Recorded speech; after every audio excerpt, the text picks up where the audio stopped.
Muito bem. Então, tá? Então, essa é a versão mais recente do SI, né? O SI é um documento, ele é elaborado, eu quero chamar primeiro, então, aquela primeira aula trata principalmente de uma introdução sobre metrologia e do SI.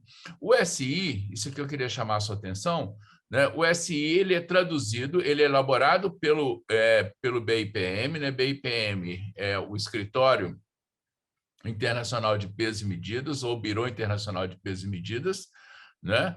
Esse documento, então, ele é produzido em inglês e francês, tá certo? É uma tradição aí desde o século XIX, né? Esse documento é produzido, então, em inglês e francês. Essa é a 8ª edição, tá? E é importante entender que esse documento ele é produto, né, da interação entre, estou passando aqui rápido, tá certo? Do prefácio, tá certo? Para que vocês tenham uma ideia, deixa eu aumentar a largura aqui. Ó, as instituições que fazem parte, tá certo? As instituições que fazem parte do SI, né? Então, o SI, o BIPM, perdão, o BIPM trabalha, né, com um conjunto de instituições, além dos institutos internacionais de metrologia, né? Ele trabalha também, tá, com a União Internacional de Física Pura e Aplicada, a União Internacional de Química Pura e Aplicada, o Instituto Internacional de Eletricidade. Quer dizer, são instituições, tá certo? São instituições aí, né, que, vamos chamar assim, representam... Espera aí, gente, que deu uma ventania aqui, só um segundo.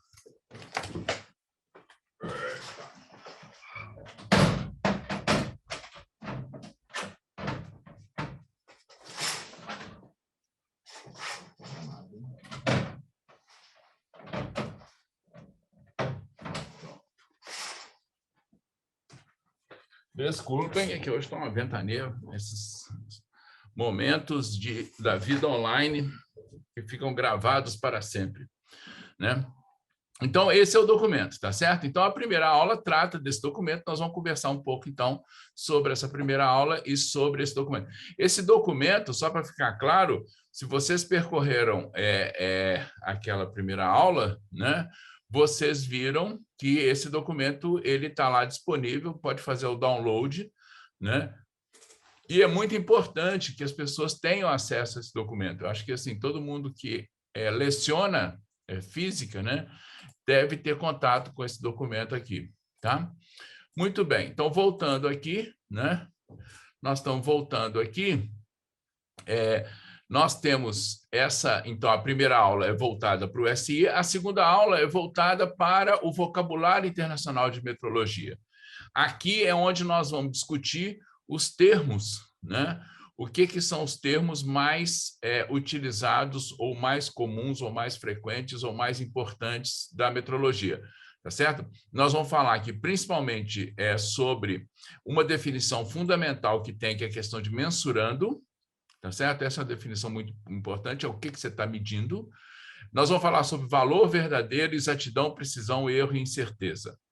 Essas 4 definições aqui são definições fundamentais para a gente entender o que a gente está fazendo.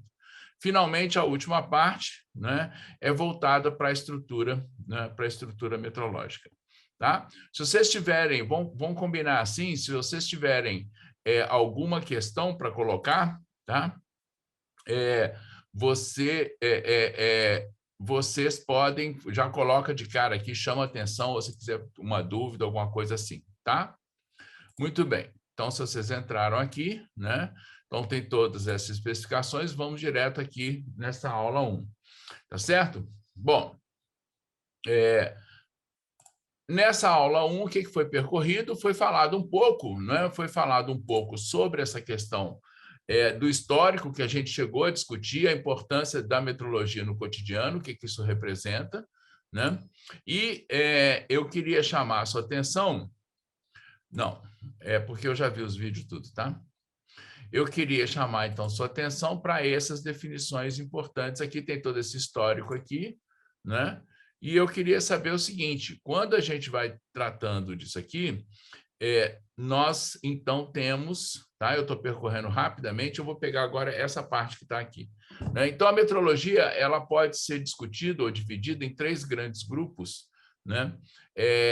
E a metrologia, como eu disse para vocês naquela primeira conversa nossa, né, ela é essencialmente, não é, uma ciência transversal.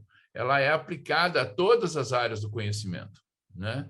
Ela é aplicada né, em praticamente todas as ciências, sejam ciências naturais, sejam ciências humanas, né, ciências da saúde, tá certo? Particularmente, né, reenfatizando, né, particularmente nesses dias de hoje que a gente vive de pandemia, né, quando a gente fala de eficácia de vacina, né, quando a gente está falando de instrumentos e equipamentos utilizados aí, né, sejam termômetros, tá certo? Por exemplo, né, a metrologia ela está presente em todo o cotidiano, né, em todos os aspectos da nossa vida. A metrologia científica, tá certo? É que vai trabalhar com o desenvolvimento dos padrões e a realização desses padrões primários. Quando nós definimos, por exemplo, que o quilograma, né, ele é definido a partir de um determinado tipo de experimento, né, eu coloquei um vídeo lá, né, em que tratava o quilograma como definido a partir, né, de uma balança, né, onde você tinha 2 efeitos se contrabalançando. Né? Então, quando a gente define aquilo ali, isso é realizado dentro de um laboratório, né? No caso do Brasil, esses laboratórios estão no Inmetro, que fica ali, né, no campus de Xerém. Xerém é um distrito da cidade de Duque de Caxias, que fica ali na Baixada Fluminense, ao pé da Serra de Petrópolis. Tá certo? Então, ali é o campus do Inmetro, né? E é interessante, então, que né, nós temos 2 outras instituições ao lado do Inmetro, né, que respondem, né, também por pesquisa e realização em metrologia, né, o Instituto de Radiologia e Dosimetria, tá certo? Ele é responsável aí por toda a parte relativa à pesquisa e definição de padrões em radiações ionizantes, né?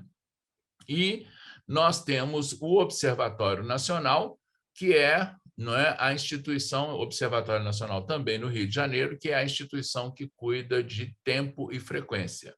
Né? Então, o nosso padrão de tempo está lá no Observatório Nacional, né? E tanto o IRD quanto o Observatório Nacional são instituições que têm uma delegação do Inmetro para a realização desses padrões. Tá? Mas nós vamos falar melhor disso na terceira parte desse curso. Né? Então, a metrologia científica ela cuida, né, das definições básicas, tá certo? E da realização dos padrões. Né? Na primeira parte, né, na primeira, vamos chamar assim, aula desse nosso curso, né, na palestra da terça-feira, eu mostrei, por exemplo, a questão do interferômetro de Michelson, que é usado para a realização do metro. Né? Então, esse interferômetro ele é muito importante, né? A experiência é muito importante e ela é feita no campus. Aí depois nós temos a metrologia industrial, tá certo? A metrologia industrial, não é? Ela é voltada principalmente, né, para as aplicações da metrologia aí, não é? No campo produtivo, no setor produtivo, né? Tem um exemplo que está aqui, voltando aqui, ó, esse exemplo que é colocado aqui nesse vídeo, né? Esse exemplo aqui, tá certo?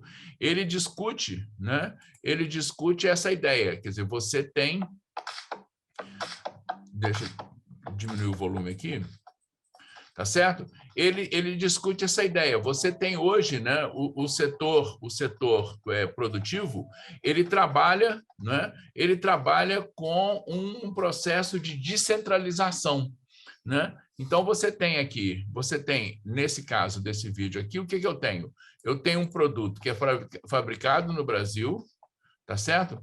Esse produto é fabricado no Brasil, ele é instalado numa roda que é fabricada, por exemplo, né, para montagem na Itália e de um carro que é montado no Japão. Então, você tem que imaginar que, nesse caso, você tem não é? Uma peça que é produzida, tá certo? Uma peça que é produzida aqui, ela vai se ligar a uma peça que é produzida no outro país, na Itália, no caso desse exemplo, para finalmente se juntar a uma peça produzida no Japão, né? Então, eu não sei quem de vocês já viu alguma vez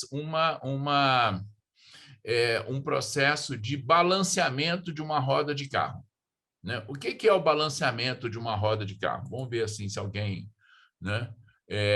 Deixa eu ver, tem chat aqui também? Tem chat, tá certo? Só mais ou menos trabalhando. O que é a ideia de balanceamento de uma roda de carro? Tá? O balanceamento de uma roda de carro nada mais é, né, do que você ver como é que está a distribuição de massa em torno de um eixo. E isso é feito, né, quando você coloca uma roda naquela ferramenta que tem ali na oficina, né, ou no posto de gasolina, tá certo? O que você vai vendo é o seguinte: se essa massa não tiver adequada ou homogeneamente distribuída em torno, né, daquela roda, você tem um processo, né, aquela roda começa a executar um movimento meio de precessão em torno daquele eixo, né, do eixo que passa pelo centro, né, e que seria perpendicular ao plano de rotação da roda, né? E isso pode provocar, além do desgaste, né, não homogêneo dos pneus, né, isso pode provocar, não é, isso pode provocar, né, um acidente. Tá certo? Então, você tem uma peça, por exemplo, que se junta à roda propriamente, não ao pneu, mas à roda propriamente dita, né, que é uma peça conhecida como junta homocinética. A junta homocinética ela parece um pouco, né, com um encaixe que a gente tem, se alguém já viu como é que é o encaixe, por exemplo, de um osso, né, aqui na bacia, do fêmur na bacia, ela é mais ou menos um trem mais parecido com esse. Então, assim, essas peças elas não podem ter folga, né? Essas peças não podem ter folga, né? Então, é muito importante que você tenha, tá? Que você tenha, não é, todo um processo de desenvolvimento, de medição, né? E a indústria trabalha com permanentes evoluções dos seus equipamentos de medição e, né, dos instrumentos e a calibração desses instrumentos, tá certo? Inclusive, uma coisa importante que a gente está trabalhando, né, que tem sido trabalhado no Brasil, a gente está começando, né, mas a gente tem, né, a questão de comunicação máquina a máquina. Então, máquinas farão medidas, máquinas passarão essas medidas para outras máquinas, e a gente está trabalhando isso dentro da discussão da indústria 4.0. Né, que tem também um curso. Finalmente, a metrologia legal. A metrologia legal é a parte da metrologia que envolve as relações de consumo. Tá certo? Então, se você vai né, se você vai, por exemplo, né, fazer uma compra qualquer no supermercado, tá certo? Num posto de gasolina, né, você vai encontrar que aquele equipamento que é utilizado, aquele instrumento que é utilizado, não nessa relação, tá certo? Ele é um equipamento, um instrumento de verificação do Inmetro. Na verdade, não é quem faz essa verificação, não é? Ou é um instituto estadual, não uma instituição estadual, muitas vezes vinculada ao governo estadual, né? Ou então é alguma organização ou instituição, né, que tem algum tipo de convênio com uma instituição pública, né? E aí é feita a verificação. Então, esses instrumentos são verificados, existem regulamentos, né, para verificação desses instrumentos, balanças, bombas de gasolina, não é? Instrumentos utilizados na área de saúde, como o medidor de pressão arterial, né, cujo nome correto ou nome técnico é esfigmomanômetro, ele é um manômetro, né, ele é um medidor de pressão, né? Outros instrumentos como termômetros, né? Inclusive hoje em dia, né, é muito comum você utilizar instrumentos, vamos chamar digitais, né? Então hoje em dia todo mundo que entra numa loja, supermercado, shopping center, né, tem uma pessoa lá com aquele termômetro de infravermelho medindo, né? Inclusive tinha até começou até uma hora, não sei se vocês chegaram a ver, né? Uma hora que começou até uma disseminação de fake news dizendo que aquilo ali, né, que aquele instrumento afetava o cérebro da pessoa. Não tem jeito, né? Porque aquele laser é simplesmente, né, muitas vezes o laser é só para posicionar, né, e ele não tem energia suficiente para penetrar na pele da pessoa, quanto mais no osso frontal aqui da testa. Mas aí, com essa história de que o pessoal achar que aquilo ele pode estar afetando o cérebro, né? E ele está medindo a emissão de radiação, né? Ele está medindo a emissão de radiação. Portanto, ele tem que ter um uso bastante, vamos chamar assim, o uso do termômetro, né? Ele tem que ser muito bem feito para que você, de fato, tenha uma medida correta. E na maior parte dos casos, tá certo? Isso não é feito é feito de uma forma assim, meio, eu vou chamar, descuidada, não que a pessoa que esteja fazendo não é cuidadosa. Muitas vezes as pessoas que estão fazendo são cuidadosas, elas têm uma preocupação, né, em fazer adequadamente aquilo ali, mas elas acabam não sendo, né, razoavelmente capacitadas para usar, né, o instrumento. Então, você chega lá, então, com essa história de botar na testa pode afetar o cérebro, agora todo mundo mede no pulso, tá certo? Né? Sem a gente saber se de fato foi, né, se de fato foi calibrado para fazer essa medida, né? De qualquer forma, tá certo? Né? É feita essa medida e a gente também não sabe se esse instrumento foi devidamente calibrado, né? Eu conheço situações, né? Eu conheço situações de instrumentos digitais para medida de pressão arterial.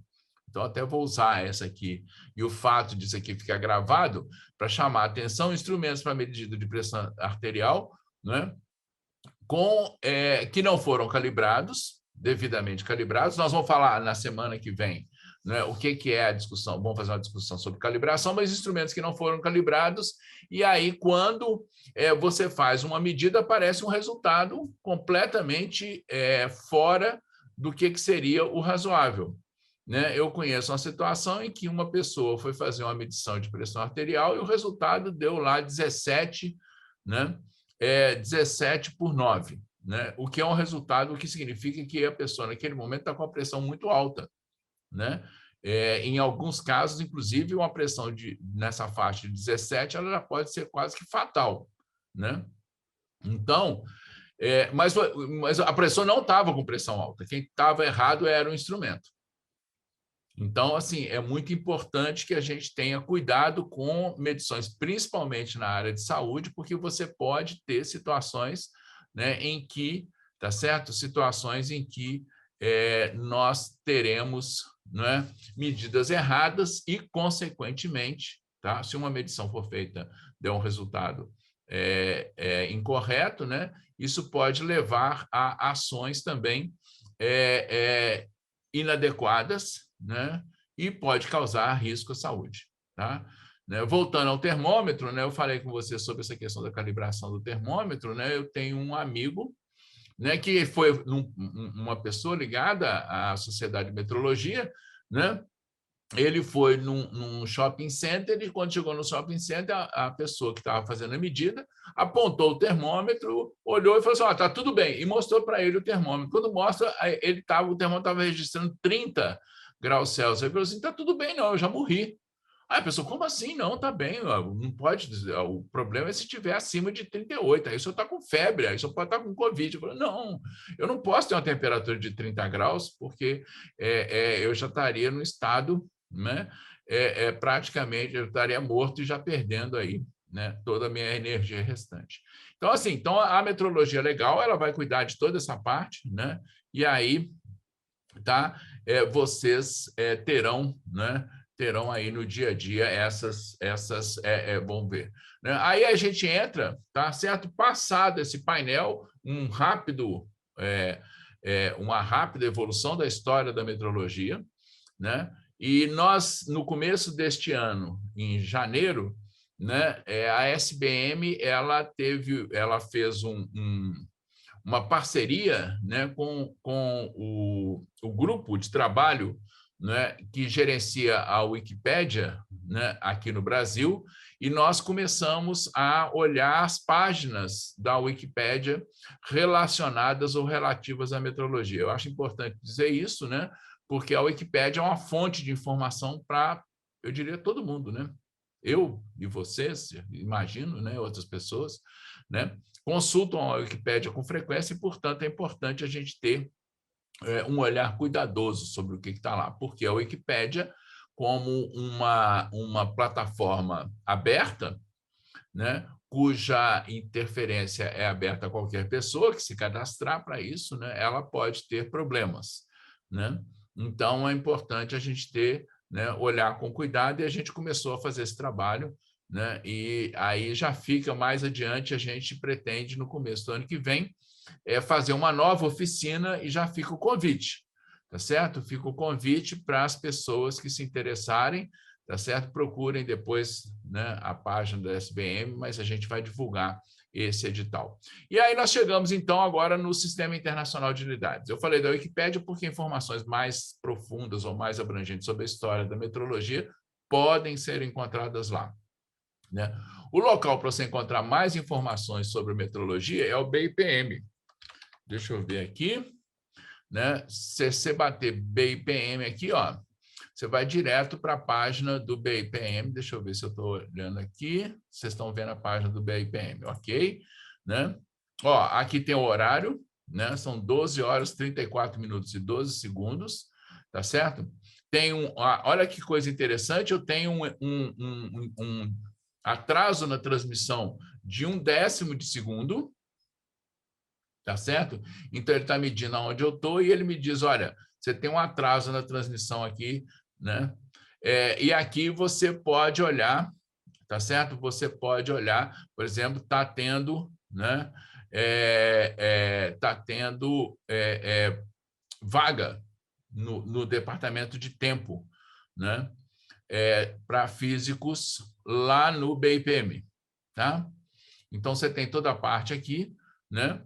Aqui, ó, aquela questão da mudança climática que eu chamei a atenção de vocês, tá? E aqui, então, aqui é o BIPM, vocês podem olhar aqui, né, sobre a história, aqui, ó, a história da metrologia, tá certo? Então, a Convenção do Metro, se você quiser ver a Convenção do Metro, tá certo? Tem os elementos aqui, ó, os signatários iniciais da Convenção do Metro, tá vendo aqui, ó, 1875, ao Brasil aqui, eu falei com vocês isso na semana passada, ó, na aula passada, na discussão passada, né, que o Brasil foi um dos signatários da Convenção do Metro, né? Então, você tem aqui, tá certo? Você tem toda a documentação, tudo isso. Então, se você quiser, né, olhar o BIPM, esses elementos que estão todos aqui, né? O problema aqui, no caso, é que o BIPM ele é, né, em inglês ou francês. Mas você pode ir ao Inmetro, tá certo? Você pode vir aqui no Inmetro, tá? Então, aqui você tem, né? Você tem a página do Inmetro, tá certo? Onde você pode encontrar, né, vários dessas discussões, né? Então, tem toda essa parte do Inmetro aqui, ó. E aí tem também documentos, né? Documentos aqui na página do Inmetro sobre a história da metrologia, tá certo? Sobre instrumentos de medição, né? Tudo isso aí você pode encontrar, tá? Então, voltando aqui, né? Então, nós temos o SI. Eu baixei aqui o documento, como eu mostrei para vocês, onde está. Pronto. Aqui, então, nós voltamos para o SI, tá? E o restante aqui é essa discussão sobre o SI, né? Então, nós temos aqui, o SI se divide, então, tá? Bom, tem toda uma introdução, né? Essa introdução é muito importante porque é a definição, tá certo? De grandezas e unidades. Eu quero chamar a sua atenção, tá certo? Para um tópico importante que tem aqui, né? Lá na parte de... Bom, tem toda a história, essa coisa toda, a Convenção do Metro, mais uma vez, fala. Todo documento aqui tem, né, essa questão aqui, né? Quando foram, tá certo? As discussões, quando elas aconteceram, né? Se você for na parte final, nos anexos, vai falando das resoluções, tá certo? Mas eu queria chamar a atenção aqui o seguinte: primeiro, o que é essa definição de grandezas e unidades? Como eu disse também, na terça-feira, né? Eu estou chamando de aula, né? Porque é um pouco um hábito que a gente tem, tá? Como eu disse na terça-feira, tá certo? Né? A gente tem aqui, tá? Dentro, né, da metrologia e dentro da ciência, tá certo? A gente fala de propriedades, tá certo? Propriedades que podem ser medidas, propriedades que podem ser expressas em quantidades. Então, os sentimentos, por exemplo, não fazem parte das grandezas, né? As grandezas são sempre comprimento, temperatura, pressão, força. Quer dizer, é algo que pode ser expresso em unidades, tá? Nós vamos discutir isso mais adiante aqui, né? Na próxima discussão nossa, quando a gente for tratar do vocabulário internacional de metrologia, tá certo? Né? Então, aqui, uma grandeza ela é expressa, tá certo? Né? Em geral, né, numa unidade, por exemplo, ele bota velocidade, é expressa em metros por segundo ou quilômetros por hora, né? Se vocês, uma coisa que eu vou chamar a sua atenção depois é como é que é a grafia dessas unidades aqui, que é um elemento aqui importante, tá? Muito bem, então nós temos aqui, né? Nós temos aqui um pouco a trajetória do sistema internacional. O sistema internacional foi decidido, então, né, em 1960, né? Antes era o sistema métrico, né? Tá? Ainda tem alguns livros onde você vai encontrar os nomes, sistema métrico decimal, né? O MKS, você tem coisas desse tipo, né? O nome Sistema Internacional, tá certo? Ele foi decidido aí em 1960. E eu quero chamar a sua atenção se nós temos 7 unidades de base ou 7 grandezas de base, as grandezas de base são essas: comprimento, massa, tempo, não é? Corrente, temperatura, quantidade de substância e intensidade luminosa. Essas são as 7 grandezas de base que são expressas por 7 unidades de base: metro, quilograma, segundo, ampere, Kelvin, mol e candela, né? E a cada uma delas, tá certo? Né? Aqui são símbolos que são usados, mas isso a gente muda com uma certa frequência, né? O que importa é que cada uma delas é expressa numa dimensão, tá? E qualquer outro tipo de grandeza ou unidade pode ser expresso com base nessas 7. Lembra que eu mostrei na aula passada, eu mostrei as 7 grandezas e como é que você derivava, né, as grandezas derivadas, como é que elas eram derivadas dessas 7 grandezas, tá certo? Então, a dimensão de uma grandeza qualquer, ela é dada como uma combinação dessas dimensões. Por exemplo, né, imagina a velocidade. Se eu tivesse aqui a dimensão de velocidade comprimento dividido por tempo, ou comprimento elevado à potência 1, tempo elevado à potência menos 1. Tá? Aqui ele dá como exemplo, né? Tá certo? Ele dá como exemplo, deixa eu ver aqui onde está. Bom, ele falava que tem um canto qualquer que fala por exemplo, você pegar a força, né? A força é o quê? Tá? A força vai ser, né? Ela é quilograma, né? Então é massa elevada a 1, tá certo? Comprimento elevado a 1, que é força vezes aceleração, então é quilograma, massa vezes aceleração, que é quilograma, e tempo elevado a menos 2, tá? Então, qual é a importância disso aqui? A importância disso aqui, tá certo? É que você pode ver se, quando você está resolvendo um determinado problema, né, você pode ver se o que você está obtendo é coerente, é consistente, tá certo? Né? Porque se você está resolvendo um problema, que você está calculando uma velocidade e você chega num resultado que não é comprimento dividido por tempo, não interessa aí, não é importante se é metro por segundo, quilômetro por hora, jarda por dia, tá certo? Você tem que chegar num resultado em que você tem um quociente entre comprimento e tempo, tá? Porque essa é a definição da grandeza-velocidade. A grandeza-velocidade é definida como comprimento em tempo. Então, muitas vezes, a análise dimensional ela ajuda a compreender, né, um resultado que você está obtendo. Tá? Bom, aí tem algumas discussões sobre as unidades, a nota histórica, tá certo? Né? Você pode ver como é que foi a evolução dos sistemas de unidade, tá?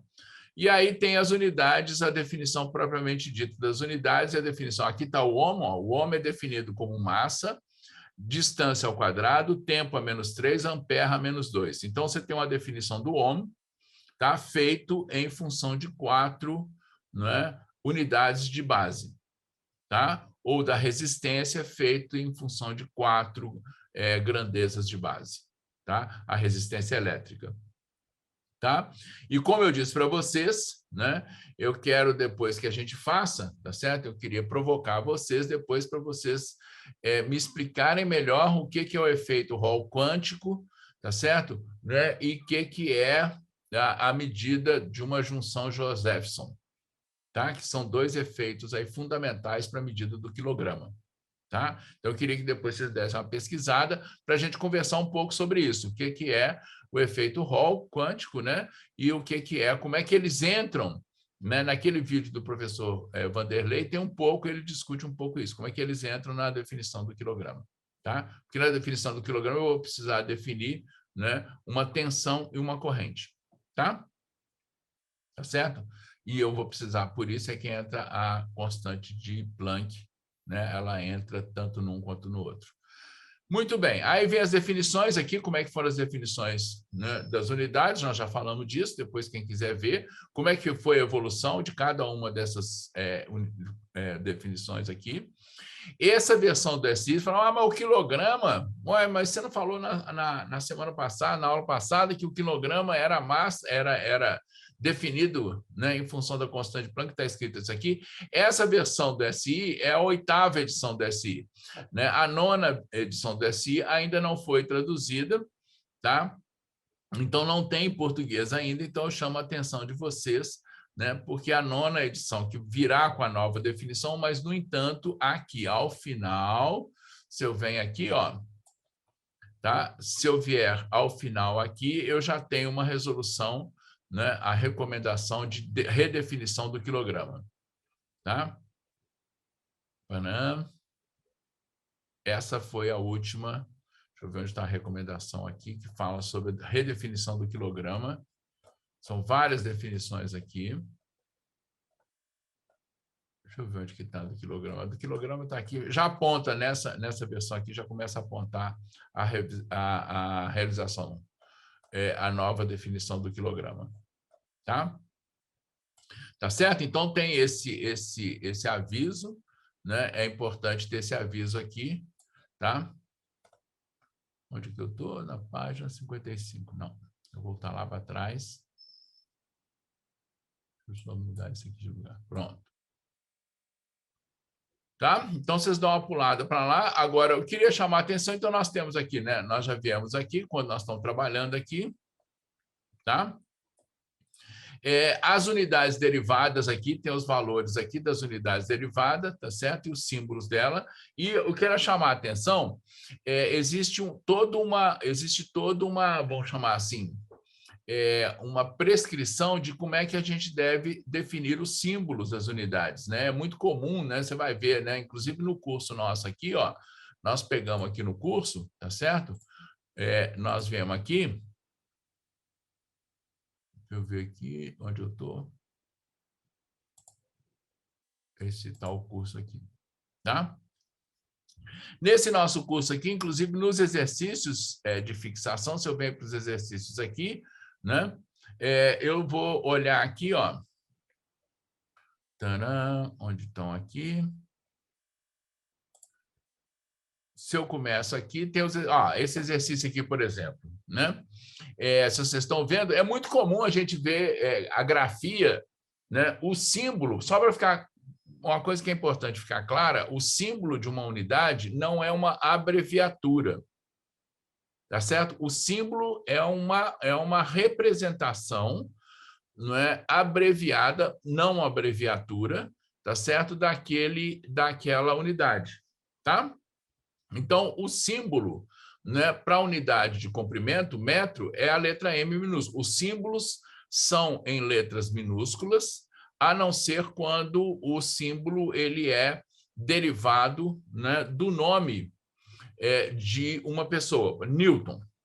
Né? O Newton, que é a unidade de força, né, dentro do SI, né? O Newton ele tem como símbolo a letra N maiúscula. O Kelvin tem como símbolo K, né? Tá certo? Então, o símbolo ele é sempre utilizado com uma minúscula, a não ser no caso de que seja, né, uma maiúscula. Agora, é interessante você olhar aqui, né, quando eu estou pegando aqui os símbolos, tá certo? Né? Então, tem aqui os símbolos de área, por exemplo, a letra A, volume é V, tá? Então, você às vezes pode até falar, então isso aqui é área com ampere, dá confusão, né? Não, a gente pode botar o nome, tá certo? Mas nós estamos falando da unidade, então não confundam o símbolo do nome, que é mais flexível, com o da unidade que vocês estão vendo aqui, né? Ela tem a representação aqui desse jeito, tá? Muito bem. Então, isso é importante, então existe toda uma definição de como é que isso é feito, tá? E isso é feito desse jeito, principalmente para que você reconheça, como eu disse para vocês também na aula passada, a metrologia ela é muito rigorosa. Então, quando você escreve um símbolo de uma unidade, tá certo? Aquilo ali tem que ser inequívoco. Como você tem uma quantidade enorme, olha aqui, ó, a quantidade de unidades que a gente tem, tá? Tá certo? Olha a quantidade de unidades que a gente tem, né? Então, você tem que tomar cuidado, né, com os símbolos. Por exemplo, pensa aqui, ó, se você está falando de potência, por exemplo, né, se nós estamos trabalhando com potência, nós estamos falando watt. E lembrando o seguinte, a grafia da unidade por extenso é feita em letras minúsculas, tá certo? E, em português, o plural é feito adicionando-se um S. Isso é há uma certa discussão sobre isso, mas você vai falar, por exemplo, 2 newtons, 2 pascals, né? Não é pascais, não, é pascals, tá certo? Inclusive, quando você escrever o texto, se você botar pascals, o corretor do ortográfico vai corrigir. Ele vai criar caso com você. Quando você escrever Newton, desse jeito, ele vai querer que você bota Newton com letra maiúscula. Você, não, é Newton com letra minúscula. Porque eu não estou falando do nome de uma pessoa, eu estou falando do símbolo, né, do nome de uma unidade, tá? Que é escrito em minúscula. Por exemplo, Coulomb, tá certo? Né? Volt, Farad, todas essas unidades aqui, elas são definidas aqui, tá? Em homenagem a alguma pessoa, tá certo? E, por exemplo, você tem que tomar cuidado para não confundir, né, o Weber com o Watt. É claro que a aplicação é diferente, mas você não pode fazer essa confusão, né, entre um e outro. Essas aqui são unidades, tá certo? Derivadas, né? Então, você tem aqui, tá? Várias unidades aqui, né? E você está vendo aqui como é que elas são representadas, por isso que eu estou chamando a sua atenção, né? Agora, eu queria chamar a atenção de unidades que não pertencem ao SI, tá? Bom, aqui assim, unidades que não pertencem ao SI, né? E que você tem, tá? Aqui, ó, como é que essas unidades elas podem ser escritas, tá certo? Né? Então, tem toda a discussão. O quilograma tem uma discussão especial, e as unidades fora do SI são unidades usadas no nosso dia a dia. Por exemplo, você usa tempo, ângulo, área, tá certo? Volume, o litro. E aqui o litro, né? Eu estava até conversando com uns amigos e umas amigas sobre essa definição do litro, né? Brincando, né? De que o litro no interior, né, do Brasil, em várias localidades, né, o litro ele é o volume de uma lata de óleo de soja, daquelas latas antigas. Eu acho que nem existe mais essas latas, mas elas ainda existem nas feiras. Se a gente for nas feiras, particularmente nas feiras do interior do Brasil, pelo menos aqui em Minas Gerais, né, eu conheço isso, né? A gente compra 1 litro de jabuticaba, como eu disse para vocês, 1 litro de piqui, né? Quando tanto jabuticaba quanto piqui não são líquidos, né? Então, 1 litro de jabuticaba é a quantidade de jabuticaba que enche aquela lata.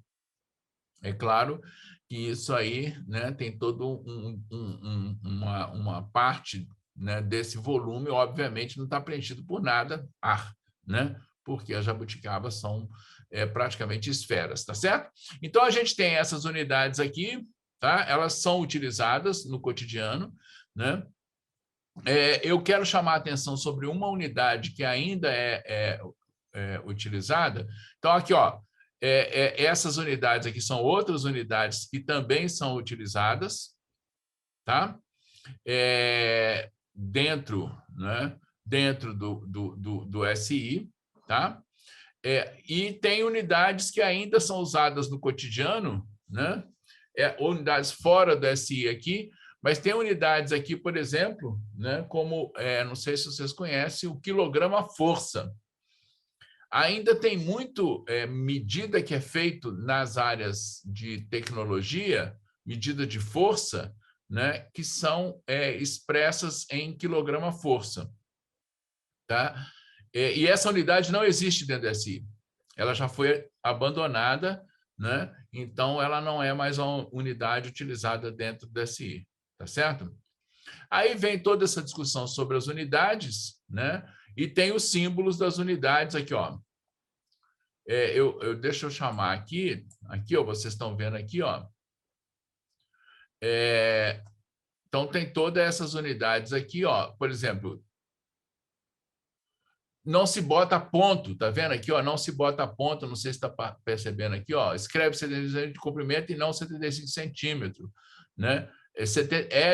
O símbolo não tem plural, tá? O símbolo não tem plural, né? Tá certo? Aqui são várias observações importantes, tá certo? Que você deve tomar em conta quando você escreve um texto científico, não é? Você tem que ter, tá? Vamos chamar assim, observância a essas várias observações. E uma coisa importante, né? Tá? Aqui, ó, tem uma observação em português, potências tais como quadrados são empregados no nome das unidades com derivadas importantes. Então, tem algumas peculiaridades do português que entram aqui, tá? E aí é importante chamar a sua atenção aqui para essas.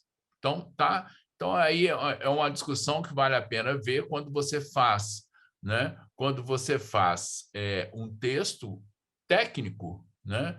Você tem que ter um certo rigor aqui, né, na observância dessas unidades, tá? Muito bem. Então tá aqui toda essa parte, né? Aí vem aqui, tá certo? Vem as várias observações aqui sobre o SI, né? E como é que foi a evolução aqui dessas várias unidades aqui, tá certo? E aí eu não sei, né, se vocês têm, né, se vocês têm aí alguma questão a colocar. Então, eu queria aí que vocês agora, tá? Então, eu vou fazer o stop sharing aqui, né? Voltamos aqui, né? Olha, entrou todo mundo aqui agora. Pronto, agora até aumentei a minha tela para ver todos vocês aqui, né?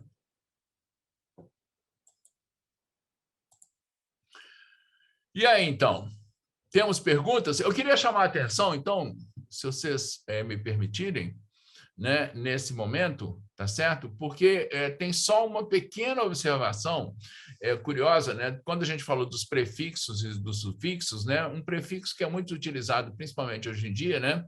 Você vai dizer, eu vou comprar um computador, então eu tenho lá, qual é a memória? 6 GB. Né? Qual é a velocidade? 2 MB. Que raio de mega é esse? Né? Que 6 GB é esse? Tá certo? Né? A gente está usando o prefixo, tá certo? Como se fosse uma definição da unidade. Né? No caso da informática, inclusive, eu vou chamar a sua atenção para uma questão bastante curiosa, que é o seguinte: a unidade, né? Primeiro, o seguinte, né? Bytes e bits são diferentes. Né? Quando a gente fala a velocidade é 6 mega, você está falando que a velocidade é 6 megabits por segundo. Tá? tá certo? Essa é a velocidade de transmissão de uma informação. São quantos bits que são transmitidos por segundo, e o bit é a unidade básica de informática, tá certo?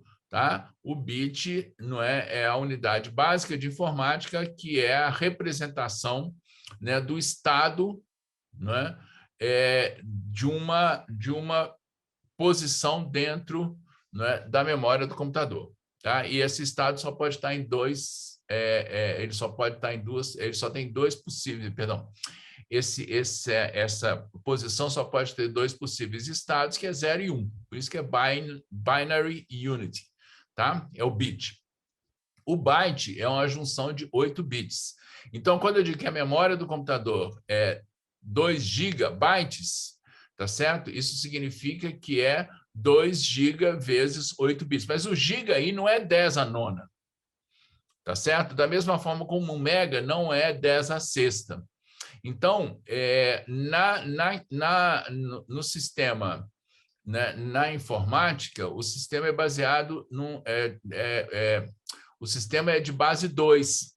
Ao contrário do sistema internacional, que é de base 10, a informática é baseada num sistema de base 2, e por isso, né, quando a gente fala mega, não é 10 a 6, tá certo? É 2 elevado a 20.